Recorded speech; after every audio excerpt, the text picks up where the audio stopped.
And with that, another week, and here we are. Yes, we Everybody, is this episode 8? This might be episode 9, 8. I think. I think it's 9. 9. It's episode This is 9. This is my episode 8.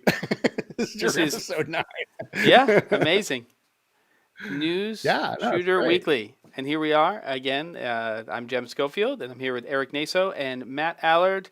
And I think we just jump right into it. Enough with these formal introductions. With week 9, we're over that now. It's just time to Yeah, we're start good. talking about stuff. How are you gentlemen doing? Erik, how's it going this week?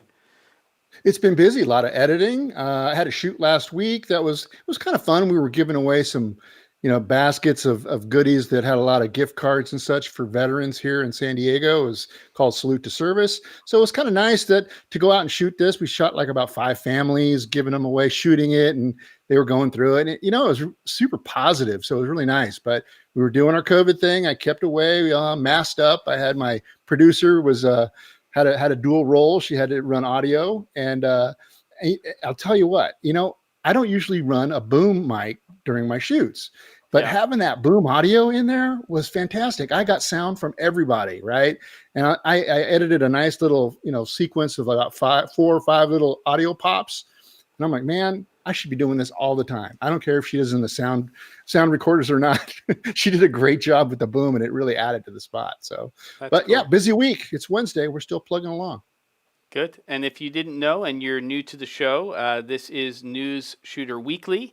And Erik Naso is somebody who does a lot of different things, but one of them is his responsibility working at a local NBC affiliate. And he shoots and edits and conceives of news promos for the station. And he does an excellent job. And he is his good friend. So, and then we have Matt over there hanging out early morning in Japan, over in Asia. How's it going, Matt?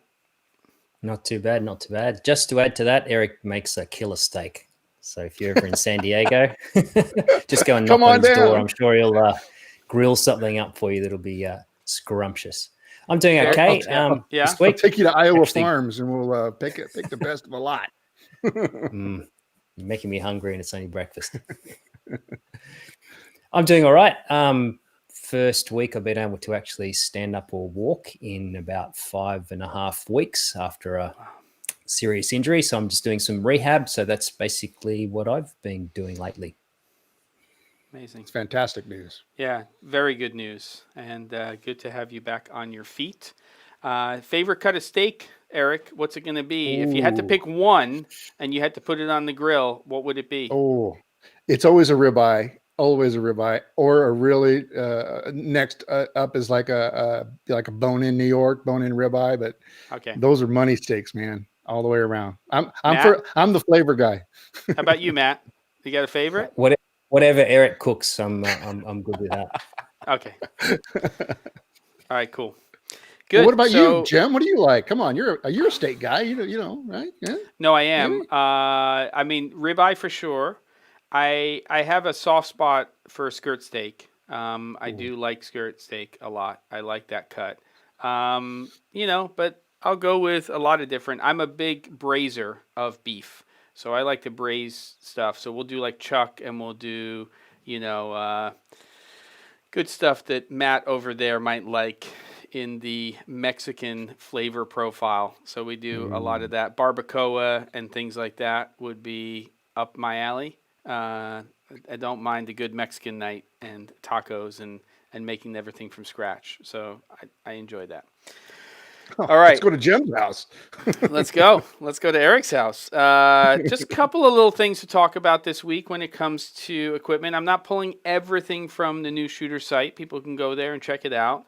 We had a small update or large update, depending on how you view it, for the Fujifilm XT3, which is actually the camera that I'm using for my live stream today.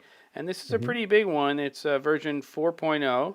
And this introduces, effectively in the simplest way to explain it, they are adding the AF capabilities of the XT4, and they're putting them in the XT3, which I think is a pretty fantastic thing, considering how long the XT3 has been in the market. When What are your thoughts, gents? Let's go ahead. Erik, what are you thinking? Actually, I did it. I wrote the article first, and then then I updated my camera. I probably should have did it in reverse, but it does seem better. The downside to me with the XT3, even the XT4, and it's what I'm learning with autofocus now. As a stills camera, it's very, very capable with autofocus. I think it's not as at par with Canon and Sony, but it does work really, really well. So anything that they will do to an XT3, which is really great because it's the former version, and to make that as good as what they say as good autofocus performance as their newest flagship model is great. Now that tells you just a lot about the company as far as I'm concerned. But I did test out a few lenses.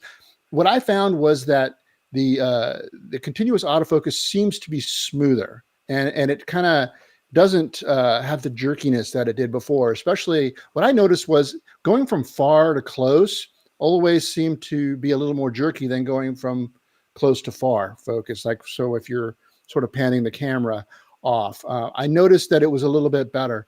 Some lenses obviously work better than others, but overall, I mean, how cool is that if you're an XT3 user to get a performance boost in your camera?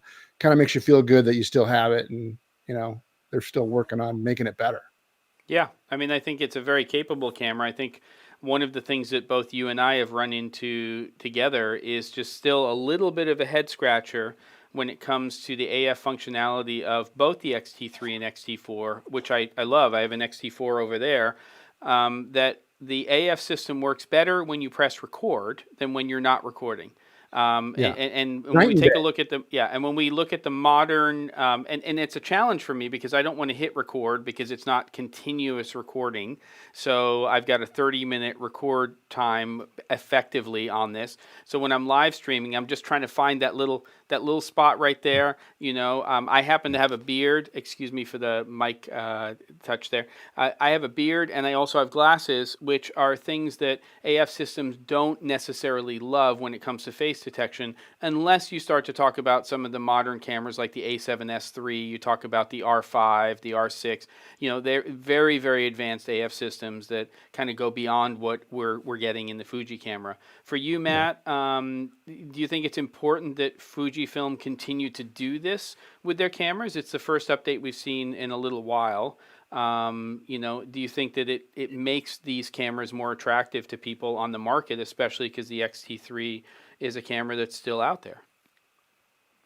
Yeah, I think so. It's difficult because I think in the hybrid mirrorless space, a lot of people are looking at those cameras primarily for a lot of reasons for good autofocus. So I think it's important that all the companies, continue to improve the autofocus that's coming out in all their different camera lineups, because again, as I just previously said, it's an important factor when choosing a mirrorless hybrid. So it's good to see Fuji actually sort of update an older camera.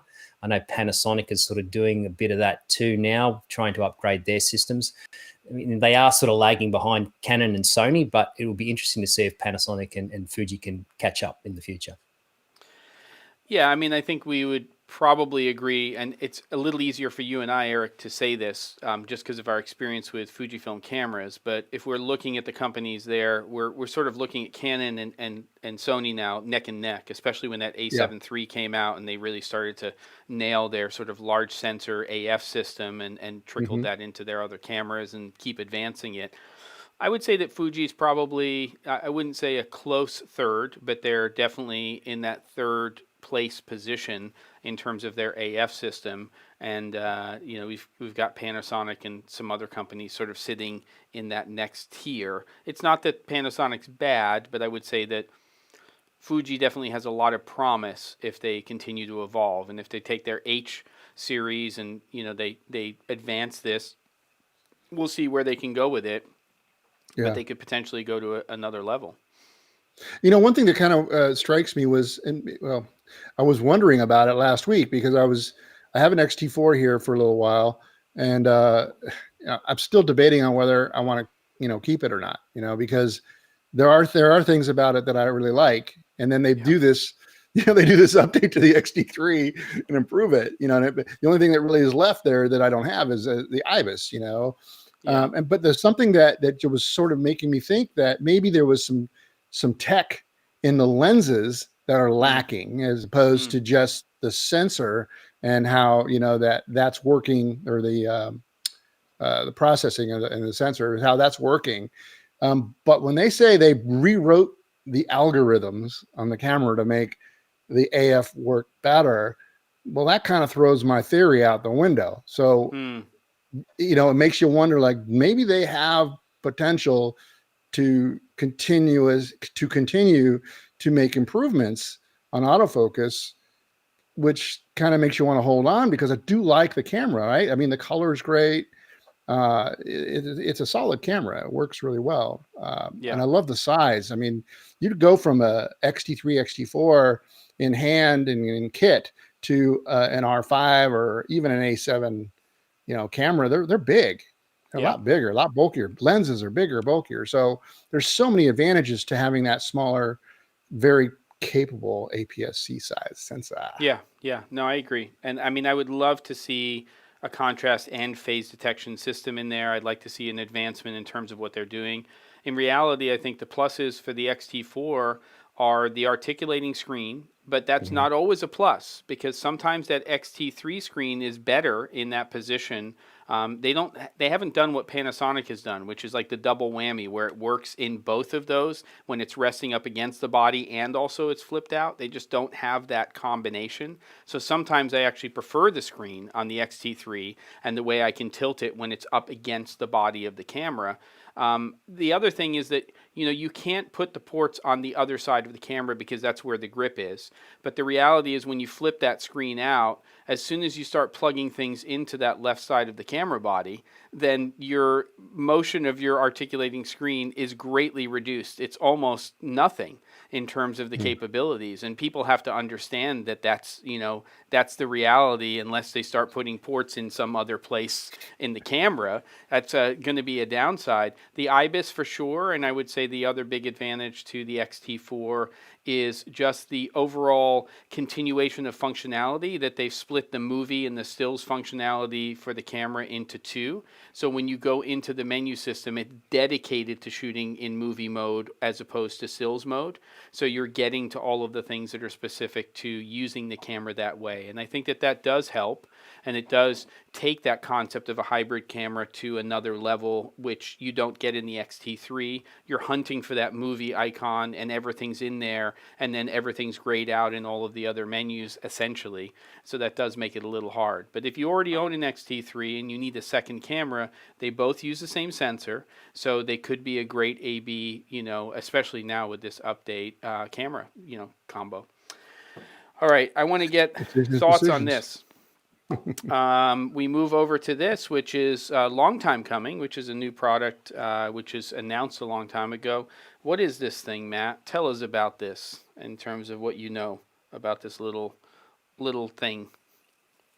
Well, I'm going to flick past this straight back to Erik, because he wrote the article, so he's going to be the better person to talk about it, I think. All right, I was giving you. I thought you. Okay, so what is this tentacle? Tell us what this thing is. Well, we originally saw it at IBC 2019, and it's really cool. It actually has a 32-bit float recorder built into a sync, a Tentacle Sync, and it does do both. So you basically just use the app. You can record audio on it and also, sync it to your camera and have, perfectly synced audio. So this is a really great device. Now, I'm not really sure. Well, I'll give you the downside.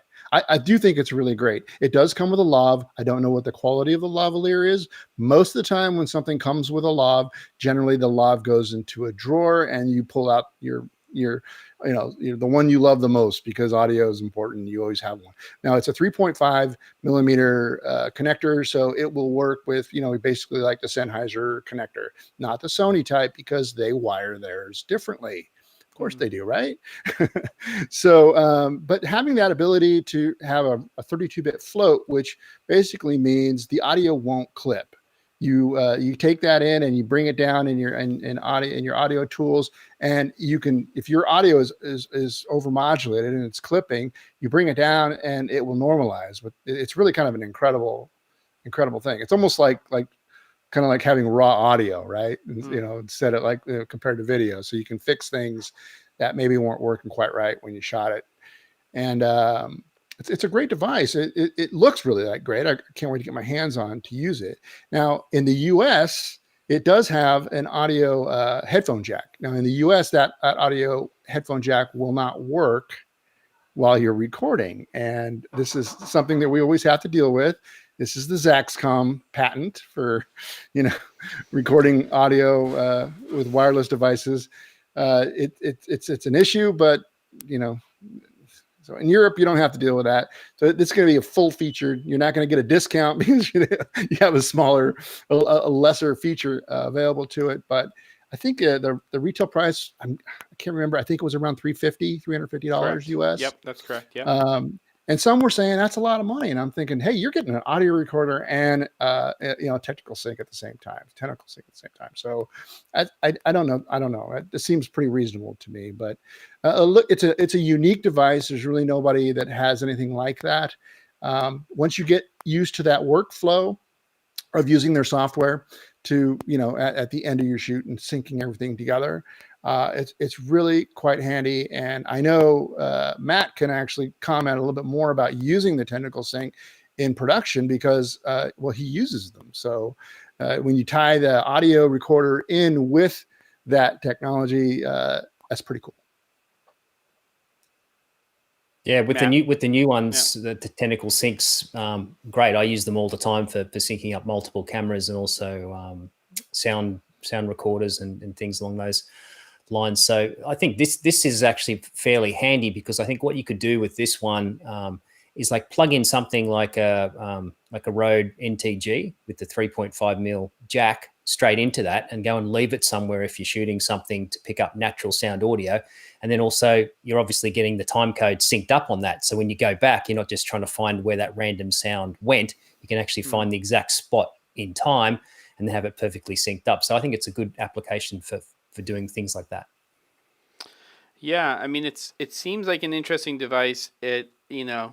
My inclination, even though I maybe shouldn't say it, is trying to get a European version of the device because it's not frequency based, right? You're not talking about something that's 2.4 gigahertz. You're not talking about something that's based on radio frequencies. It's having that additional functionality where with that headphone out, you could do something pretty clever, like you could take a Rode Wireless Go, and basically plug that in, and you could get a wireless signal that's going to your camera system, and you could bring in essentially a safety, that obviously wouldn't have the advantage of 32-bit float, but if we've got timecode sync, it's kind of an amazing little device. And to me, at that point, if you couple that with a COS 11 or your favorite tram mic or whatever it's going to be, and you use that as your microphone, you're essentially doing double system sound, but you're doing it in a way where you have a safety. I'm a little more nervous when something goes into somebody's pocket and I can't see what's going on and I can't monitor it. So I'm a little less inclined and less excited about that product because of the patent and what that does here in the US. But I think it's still an exciting product, and I think that for some people who are also doing things like Foley and they're doing sound recording and things like that, it could be a great little device to carry around. It's obviously a lot smaller than carrying around even a MixPre 3.2, which will give you 32-bit float. But and this is probably where we're going in the future. And I've said this before. Do either of you think at a certain point in time that somebody will reach out to a Sound Devices or some other company and put 32-bit float recording into a camera natively? Is that, I mean, it seems like it's possible, but is it something that you think will happen in the future? Either of you? Erik? I hope so. Yeah, I mean, why not? I'll take whatever they can give me, and I'll take the best I can possibly get. But sure. I mean, obviously, it will increase your file size. It might also have to make your camera might need a little bit more juice to go, power to go to processing those files. But I'm not an audio guy as far as I don't know all the fun specs on those things, and I don't know if how that plays out. Audio files compared to video files are like minuscule. So I wouldn't, to me, Yeah. a big audio file means really nothing, right? But maybe in an audio world, that's like shooting raw video or something, uncompressed video. But the Yeah. advantage is ginormous to be able to, salvage bad audio. Like you go on a shoot and you're in a foreign country and you come back and you realize that it's all garbage and overmodulated, and you're like, no problem. I'll fix it in post. Yeah. Yeah. And if the device is that small, then Yeah. we know that the electronics don't have to take up a tremendous amount of space now. I mean, I think that's one of the interesting things, Matt, about the Tentacle is you look at it and you say, this thing is really small and it's doing all of those things. So it seems like we could actually do that. Matt, do you think we'll see that in the camera system at some point? Maybe. I mean, I guess it's probably possible. There may be some sort of technical reason as to why 32-bit audio can't be combined along with a video and recorded for some way. I don't know. Maybe people have to reinvent the way it gets encoded for that to actually work. I'm not sure. Interesting. Yeah. I guess we'll see what happens as we go forward. We've had huge advances in AF technology in these cameras, and it seems like it would be a great time for us, especially because we're doing so much by ourselves or with only one or two other people. Anything that we can get that helps us. Now, of course, the solutions out there. Again, you can get devices from Zoom and from sound devices that will allow you to do 32-bit float, and you can they're not this big, they're relatively small in terms of size. So you can definitely have that in your kit. And if we compare that to some of our conversations about, what we used to have to do with audio and things like that, then it's not really a big deal. Well, one thing I don't know, I thought about it after the fact, was if the app itself gives you any kind of preview audio. I don't know if it was capable. They were saying that you can, they tested it when we talked at IBC, but they tested it with like 40 microphones, going at the same time. And that would be very difficult to sort of go through the app and have some playback and running two different audio. But if you were, I don't know how the Zaxcom patent works, whether or not, I mean, I do know how it works, but I don't know if it would be like an issue with a smartphone, say, to monitor it instead of record it. Because, like you were saying, Jem, I mean, it's tough to not, I can never, run audio without having my headphones on. It is Murphy's law, right? As soon as you don't wear headphones, you're going to be cutting in, you're going to get rustle, all those things. And you can't fix that in post. When a microphone is rubbing up against the cloth or something, and it's making that horrible scratchy sound, you can't fix that. Yeah. Right. So as soon as you don't have your cans on, it's going to happen. So, yep. Yeah. And it's 32 bits not going to solve that problem. The rustle's still there. It's just you can make it the level that you want it to be, but it's still a problem. Yeah, and I agree, Shazam. We've got a comment. As an audio engineer, 24-bit is great. You really don't need 32-bit, in my opinion. I would say that that's true in most situations, but the reality is when you are single-handedly doing 12 different jobs, something's going to break, and something's going to give. There's a mistake that can be made quite easily. And most camera operators, most people who are shooting and tasked with those things do not come from an audio background. And so any help that we can get, as long as we're monitoring our audio, I think is a big win.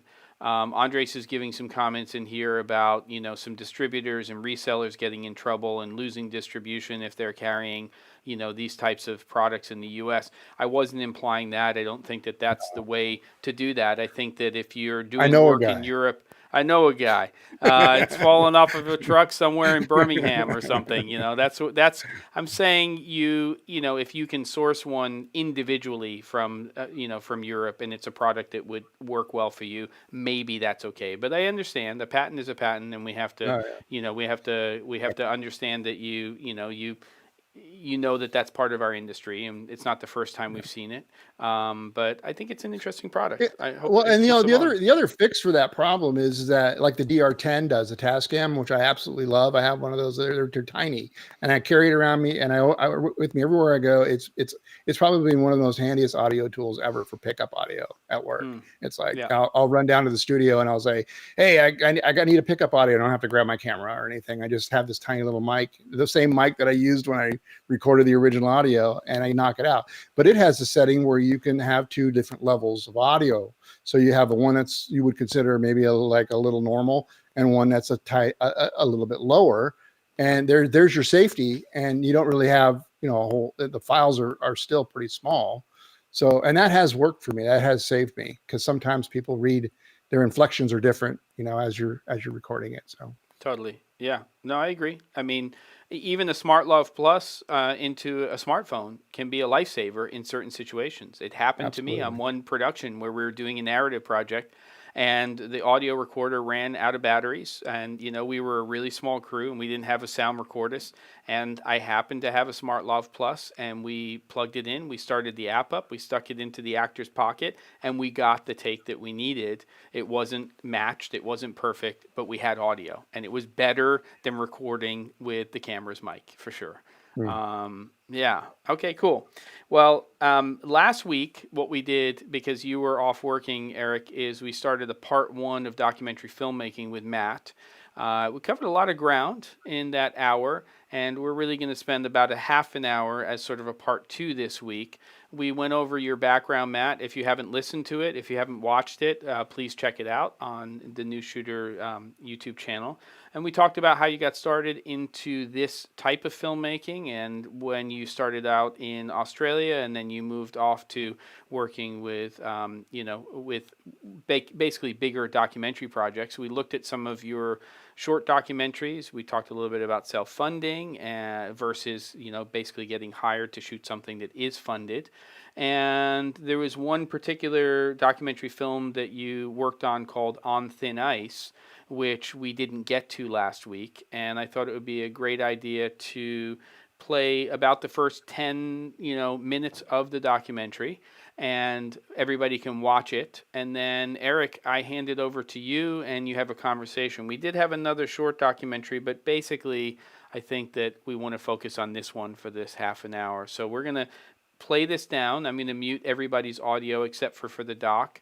And then when we get to that 10-minute mark, I'll come back to this, and then I'll turn it over to you, Erik, and you can ask questions this week of Matt in terms of his process and everything else, and we can even look at some BTS stuff. Sound like a plan? Let's do it. Sounds like a plan. Let's do it. Here we go.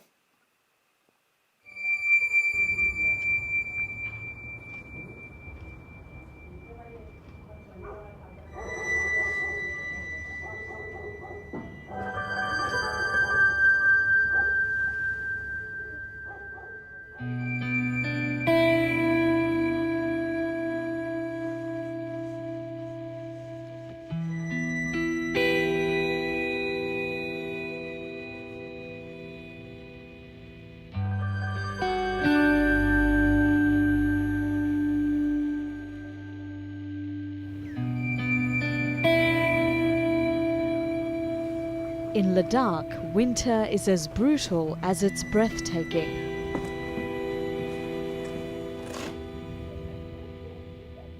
Temperatures plummet to -20 degrees and water pipes freeze across the valley.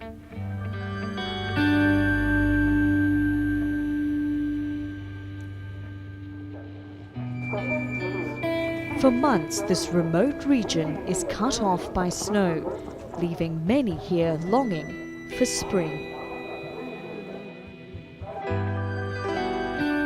But there are some who have been waiting all year for the big chill. For these young men, winter means ice hockey. And their otherwise sleepy town of Leh is buzzing with fast and furious games.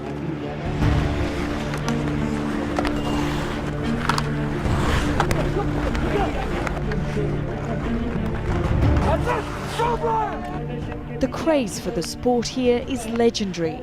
Many brave sub-zero temperatures to watch local tournaments. Even players from Canada and America travel here to compete. They skate on frozen ponds at a head-spinning altitude of 3,500 meters. Struggling for every breath. They got better legs than us. Their lungs are working better than ours. Pound it down, run down the clock. Ice hockey in Ladakh is unique to the world. It is among the highest altitude hockey games you can possibly play. You have no air. The scenery is unbelievable. The people are incredibly passionate about the game, but are still learning the rules and learning the culture. And so you come here and you're teaching while playing, you're suffocating while exerting. Few people, even in India, are aware of Ladakh's hockey obsession. That was a good move. I don't know if he did that on purpose. But American Adam Sherlip has been coming here for many years after hearing about the phenomenon. He's a self-confessed hockey fanatic who has been playing since he was a child. He has even worked for the US National Hockey League. My first trip here, I took a little video of a kid on this rink playing with a rock and just a bent stick. And that was him just playing hockey because he loved it. And that's what it's all about. And I've seen goalies using pillows. I mean, they'll use cricket equipment. They use anything they could. Watch it, watch it. Then in 2009, he volunteered to coach India's ice hockey team. If you don't get the puck first, what do? That's right, India has a national team. I never thought I was going to be coaching ice hockey in India. I never thought I'd be the coach of Team India. I never thought that India would be such an important part of my life. I've got one day with you guys. Today and today only. Adam is currently putting together this year's squad. I expect you all to skate hard today. Because if you don't make the team. And 23-year-old Sewang Gelson is desperate to make the cut. He has been in the team for the past 3 years, but this year, like every year, there's no guarantees. How do you feel about this season? Good. I mean, I'm expecting lots of younger guys in the team so that, we have a little more speed in the team. And playing for the national team is the main goal for me, and I'm trying, I'm trying my level best to do, more towards ice hockey, to improve my game, to improve everything, related to ice hockey.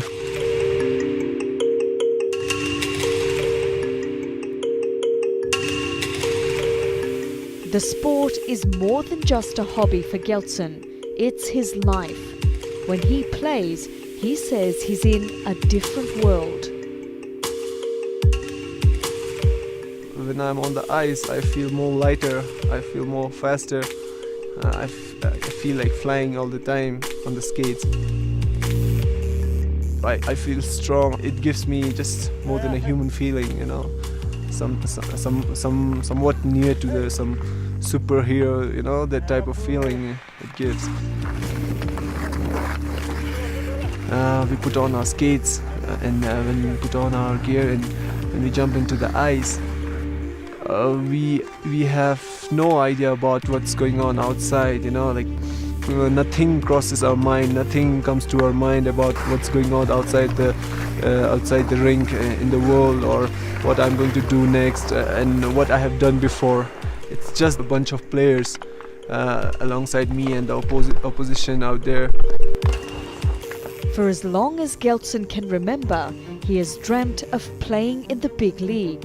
He and his teammates have been working hard to get in shape for the national tryouts, but it's not easy.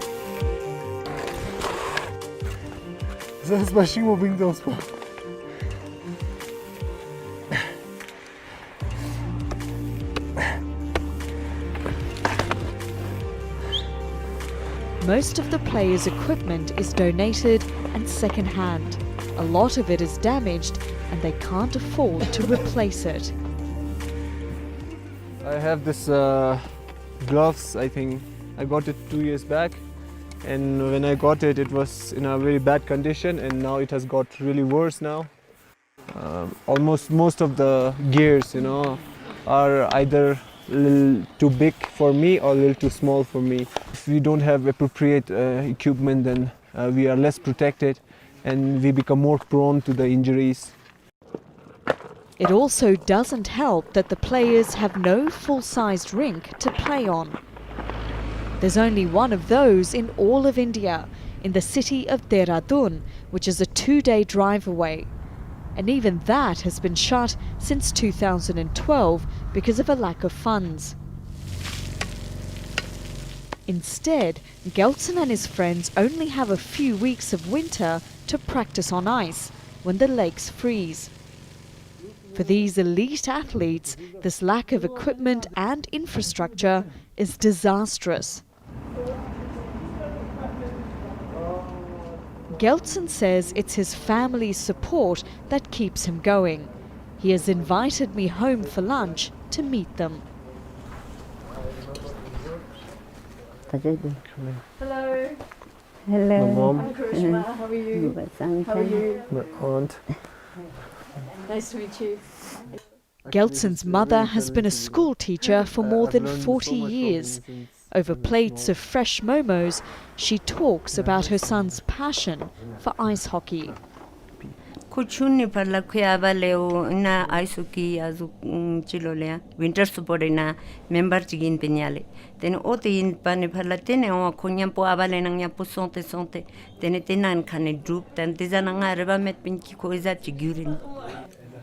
Gelson has just finished a degree in engineering. So it's not long before the discussion turns to his future. His father passed away 2 years ago, and since then, his uncles have helped support the family.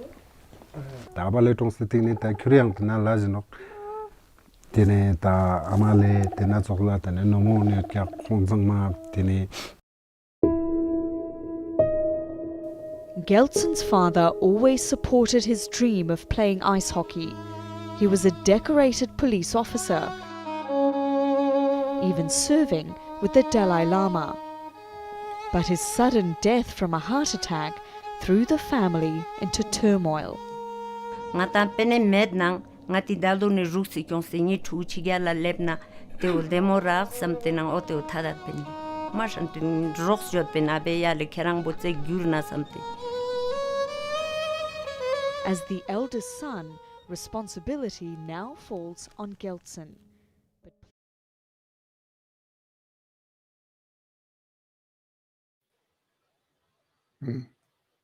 Good stuff, man. Good stuff. I think you know what, Matt. I wish everybody could watch the whole 30 minutes. First and foremost, where can people see the entire doc? Because you can't just stop me at 10 minutes. Yeah, if you go onto my Vimeo channel, if you just search for Matthew Allard ACS on my Vimeo channel, you can see it there, or just type in On Thin Ice with my name and it should come up as well so you can see the rest of it. So just to give the viewer kind of a extension of what we saw, how does it end? Like we kind of went right around a quarter in, but there's a whole lot of story left there. Give us kind of a brief on how it sort of progresses through.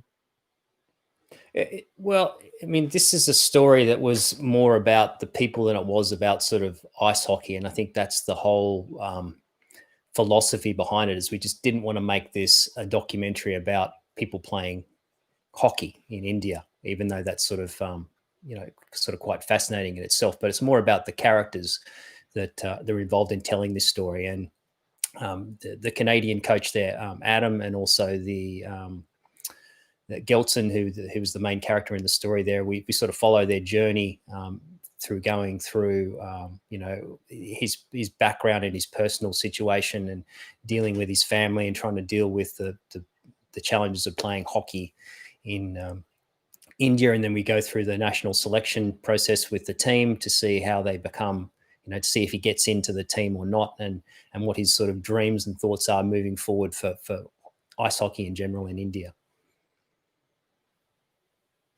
It's a great story. And, like you said, documentaries have to be about the people in them and sort of what their struggles are. And I think this was a really great example of using, hockey was sort of like the tool to tell their story. It looks like a challenging shoot. I mean, you were way up there in altitude. How did you guys approach the sort of the production of it, the getting the gear and knowing the story that you were trying to tell? Yeah, logistically, this was quite difficult. It took me, I think, 3 days of travel to actually get there. This is in the far, far northern corner of India, in a place called Ladakh. And this is very high up. It's like way up in the Himalayas there. So it's difficult to get there. This is the airport, which is just a strip. I mean, where this area actually is what was a conflict zone for a long time between India and Kashmir. There was a lot of fighting up there, and subsequently, this town here that you can see in these shots here is a large military town. So people are either involved in the military there, or they are working in some form of tourism. Now, this place is reasonably popular with Indian tourists during spring and summer, when obviously it's a lot warmer. In winter, it's a practical ghost town because it's freezing cold. There's very few places that have hot water. And it's quite a strange sort of landscape because you're really high up there. But because of global warming, you can see it. I mean, the place almost looks like a sort of frozen desert. A lot of the snow has disappeared there now over the last 10 to 15 years. And so you get this real sort of strange sort of landscape. But it's a spectacular and beautiful place being up there. I mean, obviously the challenges were getting there with the equipment. You could only take a limited amount of stuff because of the planes you were flying on. So that means I had to be careful what I actually packed. And of course, I always had to have some type of sort of backups because a place like that, there is no camera rental houses within 1,000 miles. So if something fails, you're in real trouble. But it was freezing cold, Celsius wise. It was down -20, -25 degrees, freezing cold.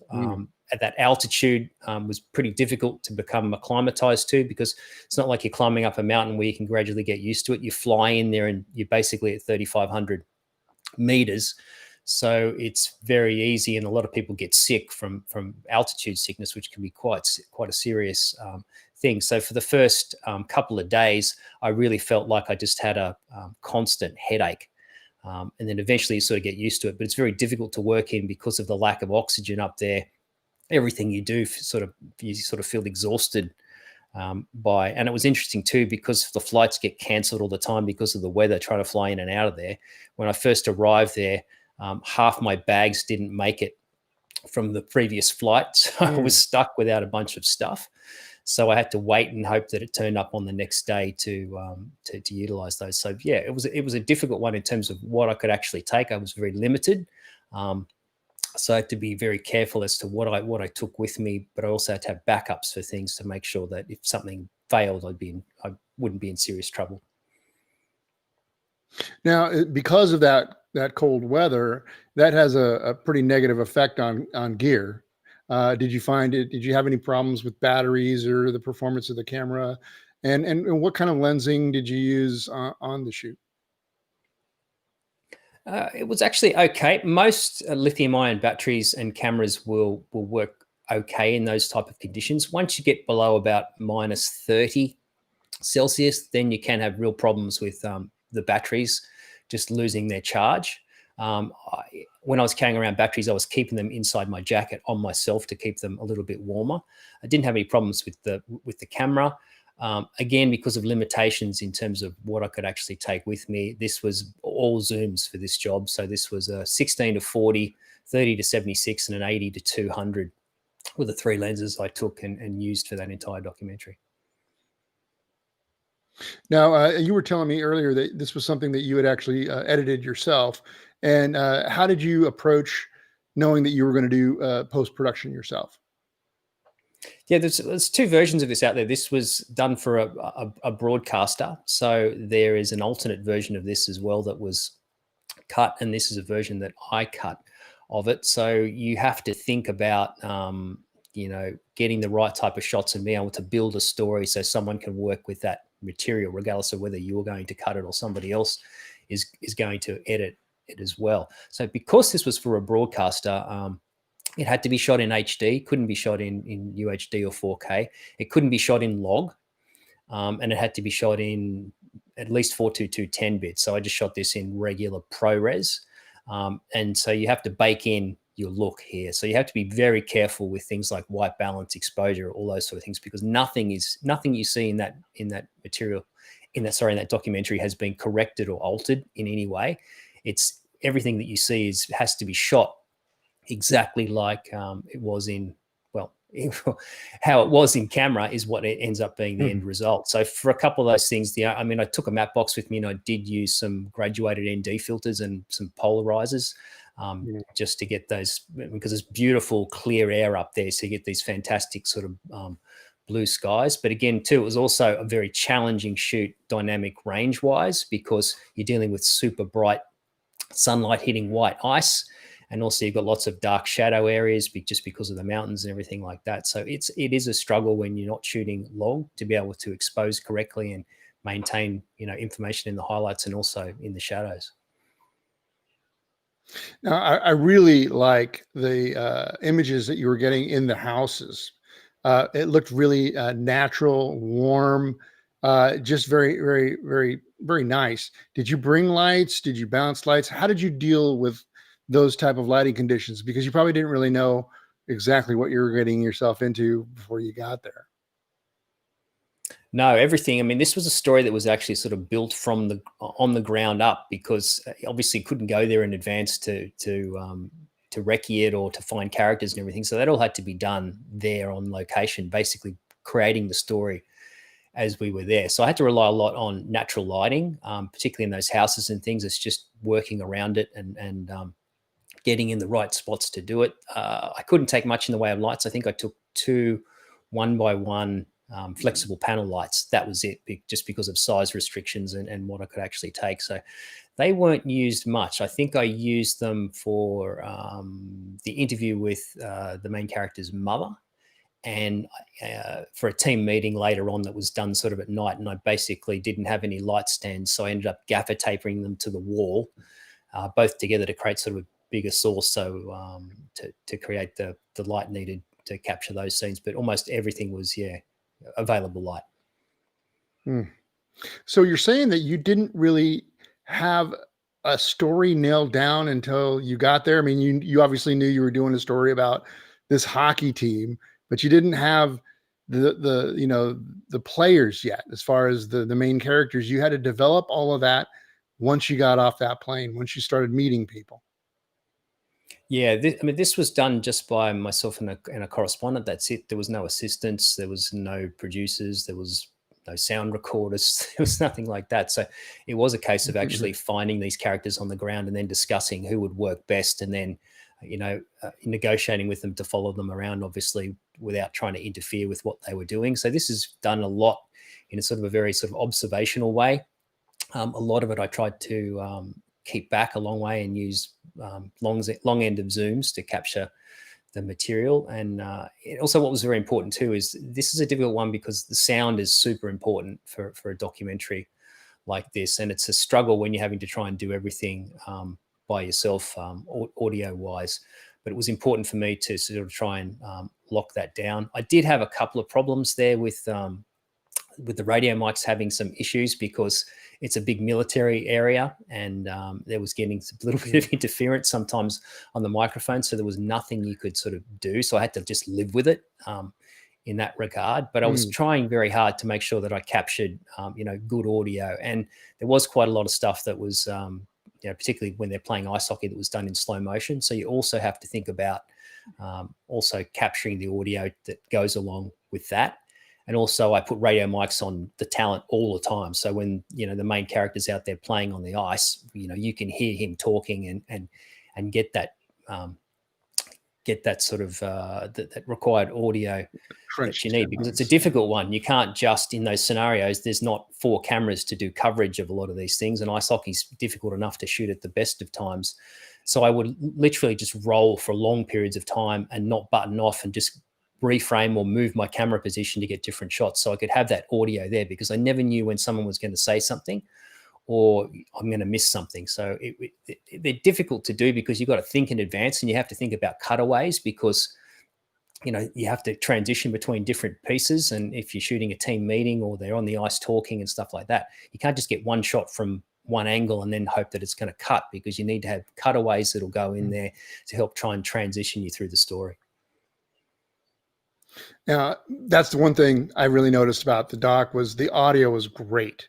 Like it was very focused. Did you have multiple radio mics, and did you use them in sort of interesting ways? I know, I used to like, when I was doing news and doing nat sound pieces, I would like to put, a radio mic where I think a lot of people are going to be, to sort of capture some conversations.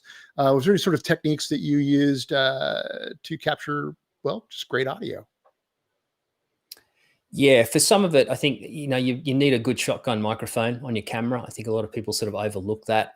In environments like that, where it's sort of quite loud and, there's not a lot of other noise there, a shotgun microphone can actually do a remarkably good job from a distance.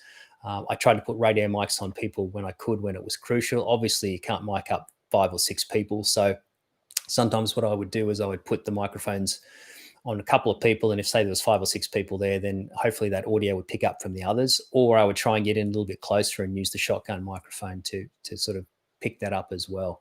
But it's difficult. You have to sort of be constantly thinking about the audio and the picture at the same time, which can often be a bit of a trouble, because it's hard to monitor and make adjustments to audio on the fly when you're shooting at the same time. Mm-hmm. And a technique I really like that you used is using your subjects to interview the other subjects, like the coach, talking to one of the hockey players where they were sitting there. It just has such it's powerful. Now, were they both mic'd at that point? Did you use 2 radio mics there? And did you kind of set that up thinking that I'm going to get a really good, interview without the reporter? I'm going to use my own subjects to interview each other. Yeah, that was the whole idea for a lot of that. I mean, there's a correspondent involved, but the correspondent wasn't like trying to take over the actual documentary, and I think that was an important aspect of it. Yeah, with the audio, what I tried to do too is, initially, again, shoot from distance away, so I didn't have cameras jammed in people's faces, because you got to remember that you're dealing with people who are not used to cameras or not used to you being there. This was all shot within 5 or 6 days on location there, and over time, over the last 2 or 3 days there, they did get more comfortable, obviously, because they were used to having us around. But at the start, it's a bit intimidating having a camera right in your face. So I tried to stay back and shoot a lot of those interviews from sort of a distance until people sort of felt more comfortable with you. At the start, those ones where the correspondent and the hockey coach are talking, that was all shot on a very long lens from the other side of the ice rink. Again, because this was just to capture more sort of a natural conversation instead of having like a forced sort of interview. And if you go and stick a camera in someone's face, they notice it. But if they're there just having a chat and you're a long way away, they feel a little bit more comfortable doing it. There's a scene that we didn't get to see that's later on in the documentary when the coach sort of really lays it out for them about, heart and playing hard and never quitting, and that team had an issue with that. I felt that was a really big moment. When you were shooting, did you feel it? Did you know that you were getting something that was really quite powerful at that moment? Yeah, you sort of know it when you're paying attention and you're looking at what's going on. That scene you're describing was in a room, and there was about 15 people, I think, all up there in various positions. So it was a hard one, because you can't just stop and start people and say, hey, can you say that again, because I was in the wrong position or whatever like that. So that was a difficult one where I sort of had to pay attention to what was going on and put myself in a position where I could capture the best angle. Or also, again, I rolled that entire time because I didn't know when someone was going to say something. And I also had to make sure that I was picking off a lot of cutaways, swinging the camera around and getting those shots when I felt whatever somebody was saying at the time wasn't going to be important to the piece, because otherwise you end up going, okay, I got this stuff, and then you got nothing to cut around because you didn't get any cutaways, and that meeting has sort of finished. So that was a difficult one. That's with documentaries, you almost have to be listening and thinking on your feet at the same time and making decisions that will change the outcome of the documentary based on what you're pointing the camera at or what you're recording. So you can't just sort of go, okay, I'm going to get a medium shot, a wide shot, a tight shot. You really have to be paying attention to what's going on and then change how you're fundamentally shooting it or the style that you're doing it in based on what's going on in front of you. Hey, talk to me a little bit about your relationship with the correspondent. That is so important in storytelling. You guys have to be on the same page. How did you do that? Because a lot of times you don't, some, especially with the freelance world, you don't work with the same people all the time. So you don't have that relationship right off the bat. So talk to me a little bit about how you guys work together, because it feels like you were both really on the same page. Yeah, that's a very important point that you raised there. You have to have a good rapport with that correspondent, and they have to be on the same page as you. So you're getting the same type of vision out at the end in terms of what the story's going to be. This was only the second time I'd ever worked with this correspondent. I'd previously worked with her on a documentary in Afghanistan. So I got to know her there, and she's pretty easygoing and laid back, and she sort of trusts me in terms of what shots I'm going to get and my suggestions. And so we have a talk and work out, what we're going to shoot and, the style that we should do it in. But basically she gives me a lot of freedom in that one in terms of what to do. And I think that's important. You don't want someone standing over you going, hey, get a shot of this, do that. You need to have a certain trust built up between the two of you so that you end up getting a good result in the end. And there's not a lot of time wasted with you having endless discussions or someone, bickering over something. Yeah, absolutely. Because that really, you got to have a good synergy with someone while you're working on these projects. There's stories that are developing, and you're trying, in the end, you're trying to tell, a really, good, passionate story about people and their lives. It's very important. One thing again, people didn't get to see, I don't know if Jem was able to show this, but did you ice skate? Because some of the shots in the doc later on, there's some pretty impressive, camera work on ice skates.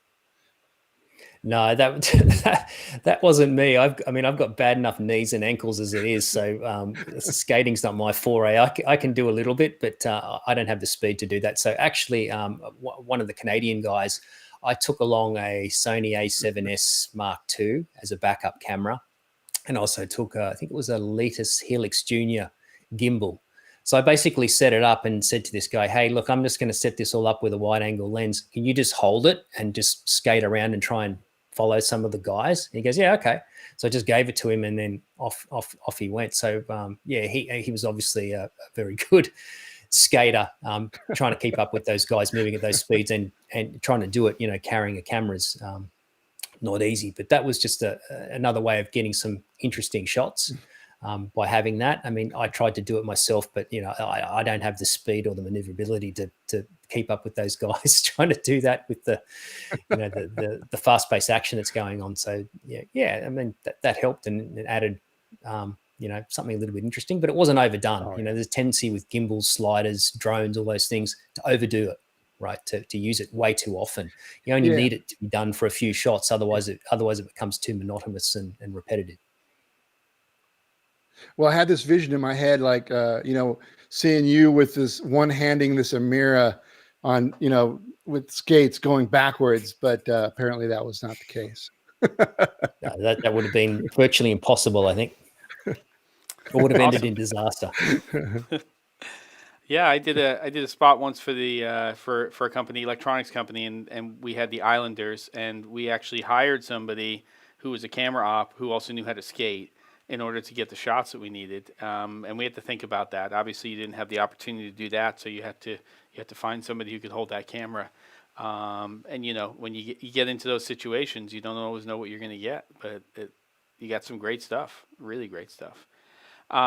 We are, believe it or not, at the hour, and we have some exciting content coming up. I know that Erik is working on some new guests for the show. One of them I'm very excited about, which is coming up on Wednesday, November 11th. Why don't you tell us about that guest, and we're going to start coordinating with her and getting content and everything else. What's that all about? Well, we have a makeup artist. Her name is Melissa Street. She works in film, broadcast, commercial. She is a amazing makeup artist, and she's working right now. I think she's in Mexico doing a professional boxer commercial, and she's all over the place. So she does so many different types of projects, and she's great. She's going to teach us all how to work in COVID, which is a big deal because it's like she has to get up in people's grill, right? She's putting makeup on people, so she's very good at what she does. She's very geeky, like we are with gear. She is geeky with pencils or whatever you want to call it, and brushes and makeup. She's constantly upgrading her stuff, and so she has a lot of passion. And I think she will really kind of clue us in on how important it is to have a makeup artist on our set, no matter what it is, whether it's just a talking head or a big film project. Great. And we're going to figure out what next week's episode is going to be all about. It will be the day after Election Day here in the United States, so that's going to be an interesting one. So good luck with that. hopefully there won't be a civil war, and we'll be okay in terms of that. I want to say to you, Matt, it's just been wonderful being able to, have a conversation with you, both myself last week and Erik this week, and talking about the work that you do. I think it's it's really nice to see the work that we're doing, and we want more voices to come on. I'd actually like to dig deeper in the future with you, Erik, because I think that what you do is pretty fascinating to me. It's the idea of how you conceptualize and you write these promos and you shoot these promos, and there's a lot to learn there in terms of what you do for your quote unquote day job. And if you're up for it, I think we should discuss doing something similar to what we've done with Matt with documentary filmmaking, and do something with what you do, with your work. And if you're open to it, I'd love to do that at some point too as well. Matt's a lot more interesting than I am, but we'll see. Come on, get out of here. We'll see. I don't know. All right. Well, with that, Erik's a much better talker and a better chef. And a better chef. Ribeye. Let's go. New York Strip. Yeah. And I'm ready. Chateaubriand. Everybody, it's been a pleasure. Oh, now you're. Let's figure out next week. It's Wednesday, November 4th will be the next episode, we hope. And we'll see everybody on the next episode of Newsshooter Weekly. Take care.